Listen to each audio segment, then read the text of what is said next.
warahmatullahi wabarakatuh.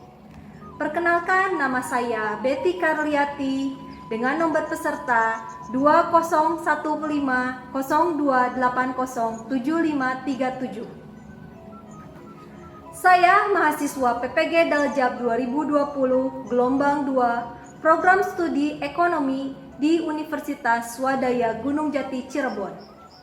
Saya berasal dari SMA Negeri 1 Kota Sukabumi. Pada saat ini, saya akan melaksanakan pembelajaran ekonomi di kelas 10 MIPA 2 secara daring, dikarenakan sekolah masih belum diizinkan untuk melakukan kegiatan pembelajaran secara tatap muka. Adapun kegiatan pembelajaran yang dilakukan secara sinkron dan asinkron. Berikut adalah kegiatan pembelajaran yang saya lakukan.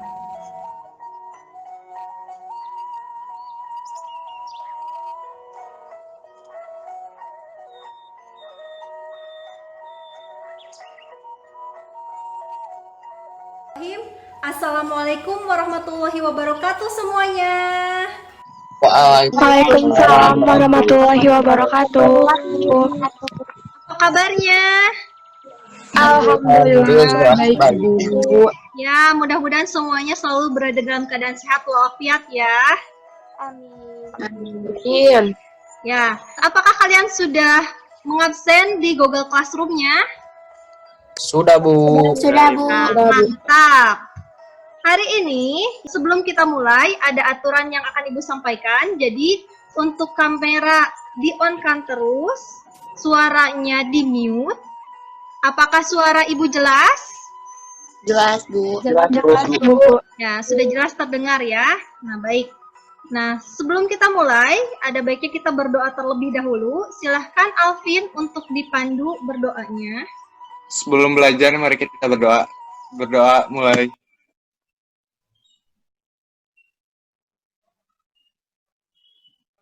Selesai. Beri salam. Assalamualaikum warahmatullahi wabarakatuh. Waalaikumsalam warahmatullahi wabarakatuh. Ya, alhamdulillah ya, kita bisa bertemu lagi walaupun pembelajarannya dilakukan secara daring, tapi kita harus tetap semangat ya. Sebelum kita masuk ke kegiatan, kita ada permainan dulu nih, biar kita lebih semangat lagi. Nah, kalau misalkan Ibu bilang Indonesia, kalian bilang Jaya, sambil tangannya dikepal ya. Nah, kalau Ibu bilang merdeka, kalian tepuk tangan. Kita coba ya. Indonesia. Jaya. Jaya. Ya. Indonesia. Jaya. Merdeka. Ya, good. Kita coba ya. Indonesia. Jaya. Merdeka. Indonesia. Jaya. Ya, merdeka. Ya, tepuk tangan untuk kita semua ya. Nah, mudah-mudahan Indonesia selalu jaya ya. Sekarang Ibu mau bertanya tentang materi kita sebelumnya tentang apa ya? Produksi dan distribusi. Ya, pinter. Ya, tentang produksi dan distribusi. Nah, di produksi kita mempelajari tentang bagaimana cara membuat produk ataupun jasa. Nah, di kegiatan produksi ada faktor-faktor produksi, ada tujuannya, ada bagaimana kita menghitung biaya, dan kita mempelajari tentang pendapatan ya, bagaimana memperoleh pendapatan, ada laba, ada kerugian, dan break even point. Setelah kegiatan produksi, kita mempelajari tentang distribusi. Nah, distribusi adalah kegiatan menyalurkan barang dari produsen ke tangan konsumen. Sekarang kita masuk ke materi yang ketiga. Kalau misalkan produknya sudah dibuat, terus ada yang mendistribusikannya, masa gak ada yang membelinya atau memakainya ya? Nah, jadi kita akan masuk ke materi tentang Konsumsi. ya, pinter. Berarti kalian sudah mempelajari bahan ajar yang sudah Ibu siapkan ya. Di konsumsi ini, kenapa sih Bu? Kan kita sudah biasa Bu melakukan kegiatan konsumsi. Kenapa harus dipelajari Bu? Mungkin kalian bertanya seperti itu. Muna mungkin ada jawaban kenapa sih kita harus mempelajari konsumsi? Karena konsumsi itu sangat penting untuk kebutuhan hidup sehari-hari. Ya, pinter Mona. Ya, nah karena konsumsi itu adalah hal yang sangat dekat dengan kita sehingga kita harus mempelajarinya. Jangan sampai ya kita biasa mengkonsumsi tapi tidak sesuai dengan pendapatan yang kita lakukan. Nah, jadi kita harus lebih bijaksana lagi dalam melakukan kegiatan konsumsi. Adapun tujuan kegiatan pembelajaran kita hari ini bisa dilihat. Bisa, Bu. Bisa, Ya. Bu. Adapun Bisa, Bu. tujuan pembelajaran kita hari ini melalui pendekatan saintifik dengan menggunakan model problem-based learning, peserta didik dapat menganalisis peran konsumsi dalam kegiatan ekonomi dengan cara merangkum pengertian konsumsi, menelaah tujuan, menganalisis faktor-faktor, dan menghubungkan teori konsumsi dengan kehidupan sehari-hari, serta mempresentasikan dan menyajikan hasil analisis peran konsumsi dalam kegiatan ekonomi berupa laporan hasil analisis di Google Classroom dengan penuh tanggung jawab, disiplin, jujur, bekerja sama, dan bekerja keras. Ya. Bisa, Bu. Adapun langkah-langkah kegiatan pembelajaran kita hari ini di Google Classroom kalian, Ibu sudah menyiapkan tadi presensi ya kehadiran kalian hari ini.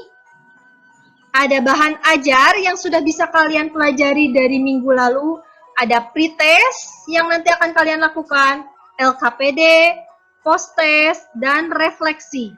Nah, sebelum kita masuk ke materi, silahkan kalian lakukan pretest yang ada di Google Classroom tadi. Ya, Ibu beri waktu 10 menit. Dipersilahkan. Baik, Bu.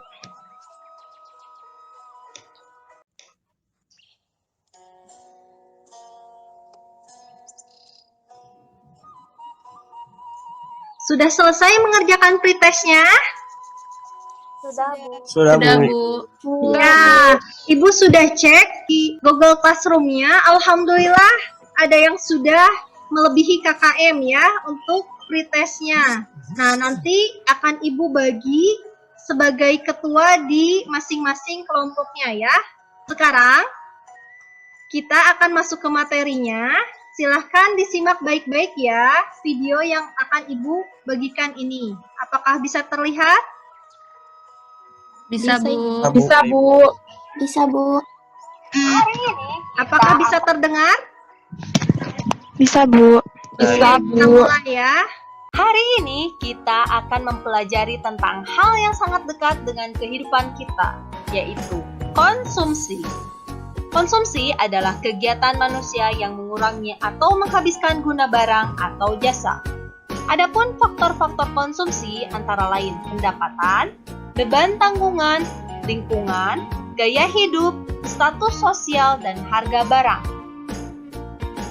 Teori perilaku konsumsi ada yang rasional sesuai dengan kebutuhannya dan ada yang irasional atau tidak sesuai dengan kebutuhannya.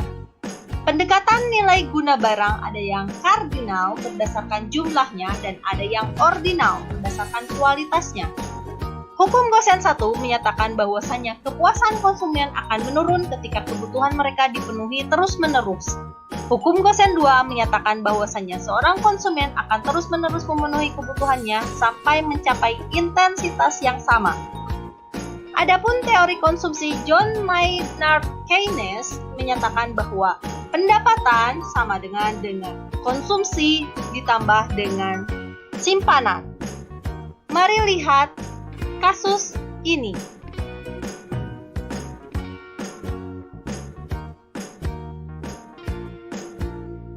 Bandingin sama yang lain tuh pasti bisa, tadi bayarnya bisa 3 kali lipat. Karena ini memang murah banget. Jadi kalau kalian pengen cari yang murah-murah, aku bukan promosi, bukan endorse, oke? Emang ini murah banget.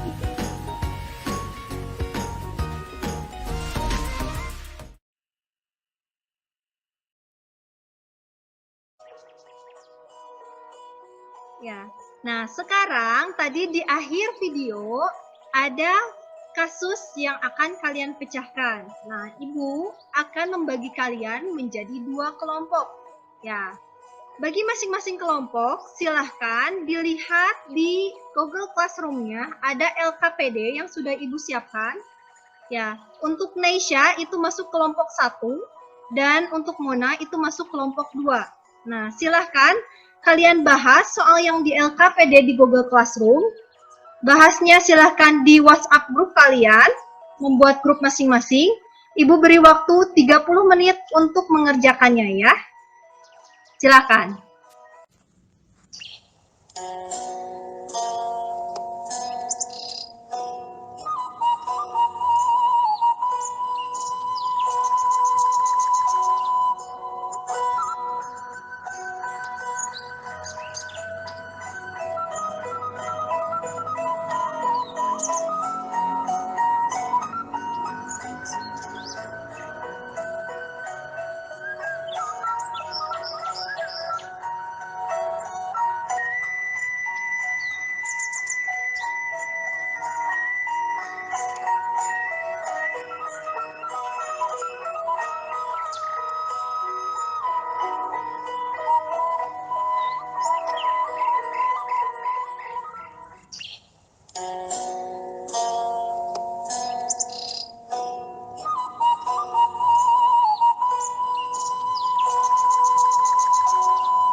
Ya, alhamdulillah diskusinya sangat aktif sekali. Kalian luar biasa.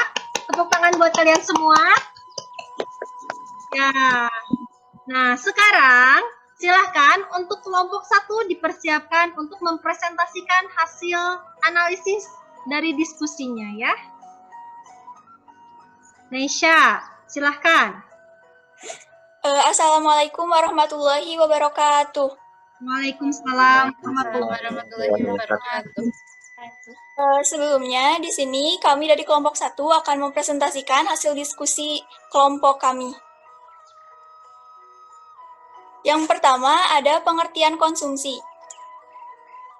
Pengertian ekonomi menurut Kamus Besar Bahasa Indonesia atau KBBI, arti kata konsumsi adalah tindakan manusia untuk menghabiskan atau mengurangi kegunaan suatu benda baik secara langsung atau tidak langsung pada pemuasan terakhir dari kebutuhannya.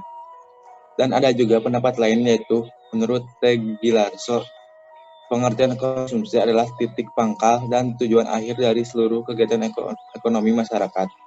Sehingga dapat ditarik kesimpulan bahwa konsumsi dapat didefinisikan sebagai kegiatan pembelian barang dan jasa untuk memenuhi kebutuhan akan makanan dan minuman rumah tangga konsumen. Selanjutnya adalah faktor-faktor konsumsi.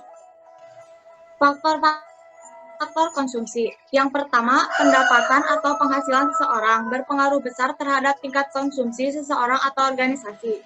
Semakin besar penghasilan seseorang, maka orang tersebut akan mengonsumsi lebih banyak barang atau jasa. Begitu juga sebaliknya.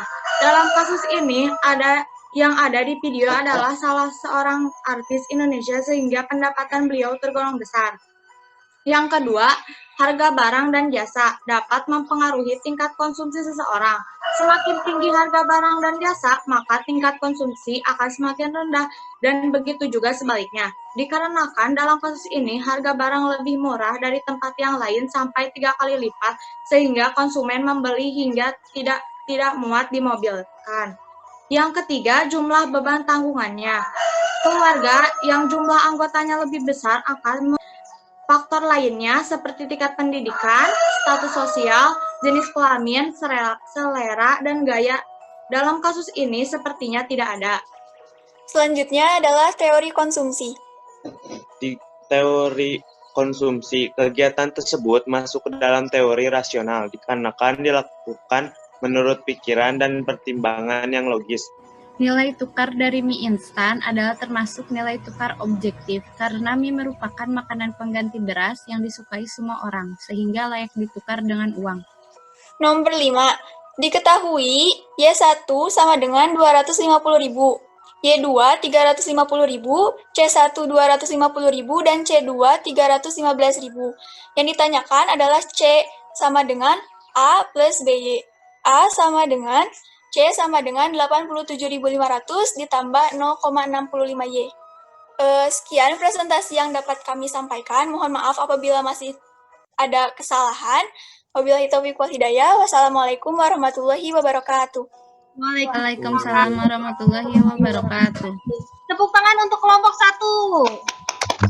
1. Nah, luar biasa sekali ya pemaparan hasil dari diskusi kelompok 1. Nah, sekarang silahkan untuk kelompok 2 untuk dipaparkan hasil diskusinya ya.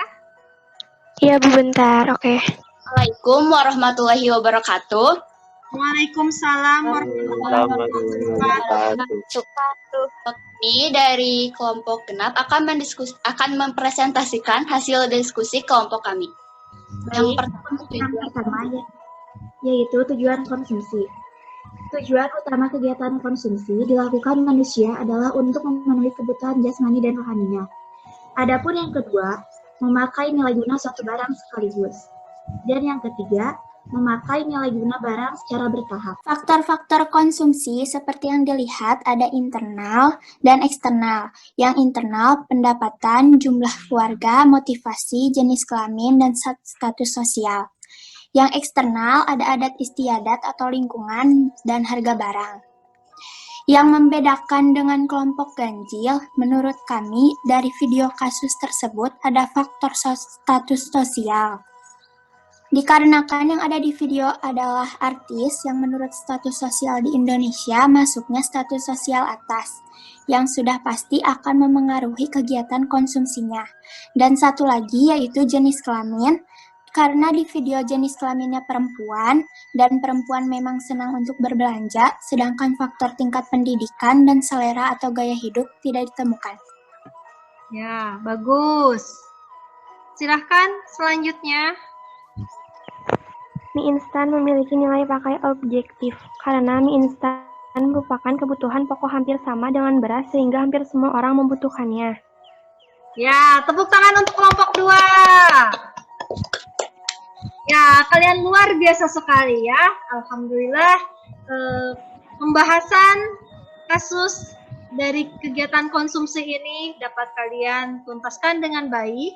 Nah, sekarang apakah masih ada yang mau ditanyakan? Ya, Ibu, siapa mau bertanya? Ya, silakan Safa. Ibu, mengapa kita harus mempelajari teori Keynes dan apa yang dapat kita terapkan dari teori tersebut dalam kehidupan sehari-hari? Ya, sekarang apakah ada yang bisa menjawab pertanyaan dari Safa ini? Apaan, Bu? Ya, silahkan Alvan. Rumus Keynes kan penghasilan sama dengan konsumsi plus tabungan. Jadi kalau kita punya penghasilan harus ditabung, jangan dibelanjakan semuanya. Ya, 100 buat Alvan. Good job. Ya. Nah, betul sekali. Jadi di dalam teori Keynes itu pendapatan itu merupakan penjumlahan dari konsumsi dan tabungan. Jadi kita selain mempergunakan penghasilan kita atau pendapatan kita untuk kegiatan konsumsi kita sehari-hari atau kebutuhan kita sehari-hari, nah itu juga kita bisa memanfaatkannya. Jangan lupa untuk ditabung ya. Kenapa? Jangan sampai kita besar pasak daripada tiang. Ya, banyak sekali masyarakat di Indonesia yang lebih mengutamakan gaya hidupnya gitu kan, ingin tenar atau segala macamnya, sehingga penghasilannya itu lebih kecil daripada pengeluarannya atau konsumsinya, sehingga ya yang ada apa? Terlilit hutang, ya pinjam ke rentenir, akhirnya terlilit hutang yang tidak selesai. Jangan sampai seperti itu. Ada lagi yang mau ditanyakan? Tidak ada? Sudah jelas? Ya, nah sekarang kita buat kesimpulan dari kegiatan pembelajaran kita ya. Siapa yang mau menyimpulkan? Silahkan. Riko, Bu. Boleh, silahkan. Nah, jadi konsumsi adalah kegiatan manusia yang mengurangi atau menghabiskan guna barang atau jasa yang ditujukan langsung untuk memenuhi kebutuhan hidupnya. Nah, faktor-faktor konsumsinya yaitu pendapatan, beban tanggungan, lingkungan, tabiat, kebiasaan, gaya hidup, status sosial, dan harga barang. Nah, teori perilaku konsumsi yaitu ada dua, ada rasional dan irasional. Rasional itu sesuai kebutuhan, jika irasional karena gaya hidup atau merek. Ya, 100. Hebat, Ariko, Fahriza ya. Nah, sekarang mari kita simpulkan bersama ya. Nah, di sini kesimpulan dari kegiatan pembelajaran kita hari ini yaitu konsumsi adalah kegiatan manusia yang mengurangi atau menghabiskan guna barang atau jasa. Tujuannya yaitu untuk memenuhi kebutuhan hidup, baik jasmani maupun rohani. Faktor-faktor konsumsi terbagi menjadi dua, yaitu faktor internal dan faktor eksternal. Faktor internal terdiri dari pendapatan, beban tanggungan, motivasi, selera, status sosial, kebiasaan atau gaya hidup, pendidikan, dan umur. Sedangkan faktor eksternal terdiri dari harga barang, lingkungan atau kebudayaan atau kebiasaan masyarakatnya, kebijakan pemerintah, dan ilmu pengetahuan. Nah, ini sebagai contoh kalau misalkan mau lebaran gitu kan, masyarakat berbondong-bondong untuk berbelanja. Nah, ini masuk ke dalam faktor eksternalnya ya. Nah, selanjutnya nilai suatu barang dibagi berdasarkan nilai pakai dan nilai tukarnya yang dilihat dari segi objektif dan subjektifnya. Ya, seperti yang tadi sudah kalian sampaikan di hasil diskusi bahwa mie instan itu masuk ke dalam nilai pakai yang subjektif ya, karena setiap orang itu saat ini memerlukan mie instan karena mie instan itu sebagai makanan pengganti dari nasi. Nah, selanjutnya untuk nilai tukarnya, nah itu kenapa subjektif juga? Nah, karena mie instan itu sudah umum gitu sehingga masyarakat mau untuk menukarkan uangnya untuk dibelikan ke mie instan tersebut. Nah, selanjutnya teori konsumsi berdasarkan pengkonsumsiannya seperti yang tadi disampaikan oleh Ariko, ada yang rasional dan irasional. Nah, sedangkan untuk pendekatannya ada berdasarkan nilai guna kardinal atau cardinal utility atau berdasarkan kuantitas dari produknya yang berlandaskan dari hukum Gosen. Nah, sedangkan nilai guna ordinal itu berdasarkan segi kualitasnya. Nah, tadi dari yang kalian sampaikan, nah kelompok 1 menyebutkan bahwa kegiatan tersebut merupakan kegiatan yang rasional. Itu betul sekali karena kegiatan tersebut memang dilakukan rasional ya untuk memenuhi kebutuhan hidupnya. Sedangkan untuk untuk kelompok 2 atau kelompok genap itu menyampaikan bahwa itu termasuk ke dalam nilai guna kardinal. Betul juga itu jawabannya karena berdasarkan kuantitasnya dari produk yang dibelinya. Tadi ya kelompok 2 menyatakan bahwa ada masuk ke dalam hukum Gosen. Nah, hukum Gosen yang masuk ke dalam teori tersebut yaitu hukum Gosen yang pertama yang menyatakan bahwasanya kepuasan konsumen akan menurun ketika kebutuhan mereka dipenuhi terus-menerus. Ya, sebagai contoh, kalau misalkan kalian minum ya atau makan mie instan tadi gitu kan, kalau satu mangkok masih puas, makan mangkok yang kedua kepuasan akan mulai menurun.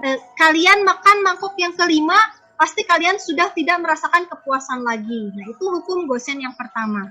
Sedangkan untuk hukum Gosen yang kedua menyatakan bahwasannya seorang konsumen akan terus-menerus memenuhi kebutuhannya sampai mencapai intensitas yang sama.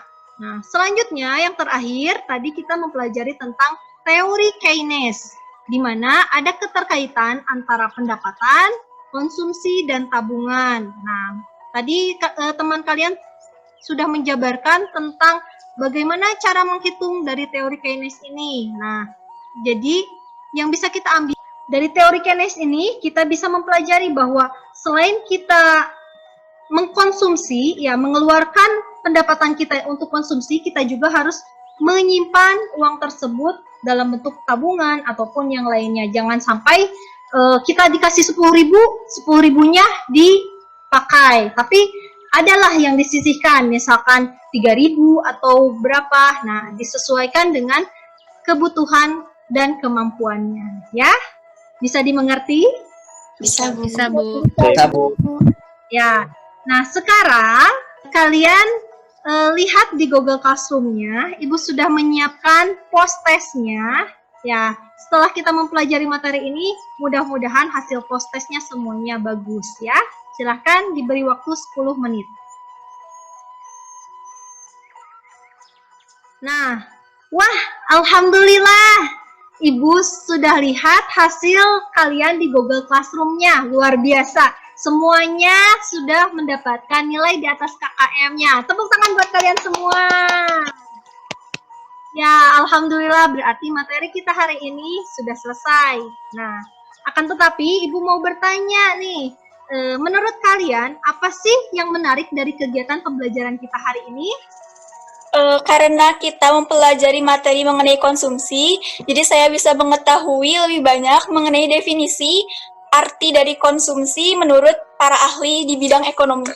Ya, luar biasa sekali Neisha. Ya, nah coba apa manfaat yang kalian peroleh dari kegiatan pembelajaran kita hari ini? Menurut teori Keynes, semakin kita mengonsumsi barang secara terus-menerus, maka kepuasan akan menurun. Jadi lebih baik ketika kita mengonsumsi sesuatu itu harus secukupnya, jangan berlebihan. Oh ya, nah itu manfaat yang diperoleh dari hukum Gosen ya sayang ya.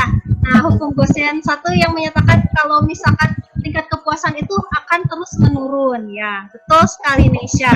Nah, sekarang apa sih yang perlu diperbaiki dari kegiatan pembelajaran kita hari ini? Menurut kalian, Bu kurang rame nih atau Bu pengen apa? Nah, silahkan. Ya, tidak ada. Berarti kegiatan pembelajaran kita hari ini menyenangkan untuk kita semua ya? Ya. Iya, Bu. Nah, jadi sekarang ya kalian untuk pembelajaran di minggu berikutnya silahkan kalian pelajari materi tentang peran pelaku kegiatan ekonomi. Kan kita sudah mempelajari tentang produksi, distribusi, konsumsi. Nah, nanti di peran itu apa sih peran dari masing-masing itu dalam kegiatan ekonomi ini? Nah, itu silahkan dipelajari. Ibu sudah menyiapkan di Google Classroom materinya. Nah, kalian juga bisa googling ya, cari literasi dari yang lainnya. Sangat bermanfaat sekali ya kegiatan pembelajaran kita hari ini karena materi kita hari ini sangat berhubungan sekali dengan kehidupan kita sehari-hari ya. Oleh karena itu ya kita harus selalu bisa menyisihkan penghasilan kita atau uang yang kita miliki untuk ditabung, untuk jaga-jaga ya. Waktu-waktu terdesak kita membutuhkan uang lebih, nah kita bisa memakai uang tabungan kita tersebut ya. Nah, untuk menutup kegiatan pembelajaran kita hari ini, dipersilahkan Alvin. Setelah belajar, mari kita berdoa. Berdoa mulai. Selesai. Beri salam. Assalamualaikum warahmatullahi wabarakatuh. Waalaikumsalam warahmatullahi wabarakatuh. Jangan lupa ya, untuk selalu menerapkan protokol kesehatannya. Kalau keluar rumah pakai masker, sering cuci tangan, pakai hand sanitizer, dan jaga jarak ya. Wassalamualaikum warahmatullahi wabarakatuh. Waalaikumsalam warahmatullahi wabarakatuh. Ya, terima kasih sudah hadir dalam pembelajaran hari ini. Sama-sama. Terima kasih kembali Ibu. Ibu. Berdasarkan hasil kegiatan pembelajaran hari ini, adapun refleksinya adalah sebagai berikut. Untuk kelebihan kegiatan pembelajaran hari ini yaitu peserta didik terlihat lebih aktif, baik dalam kegiatan pembelajaran, diskusi, maupun dalam mempresentasikan hasil diskusinya. Sedangkan kelemahan untuk kegiatan pembelajaran hari ini yaitu masih ada peserta didik yang belum on kamera dikarenakan jaringannya yang masih terhambat. Sekian refleksi kegiatan pembelajaran hari ini. Wassalamualaikum warahmatullahi wabarakatuh.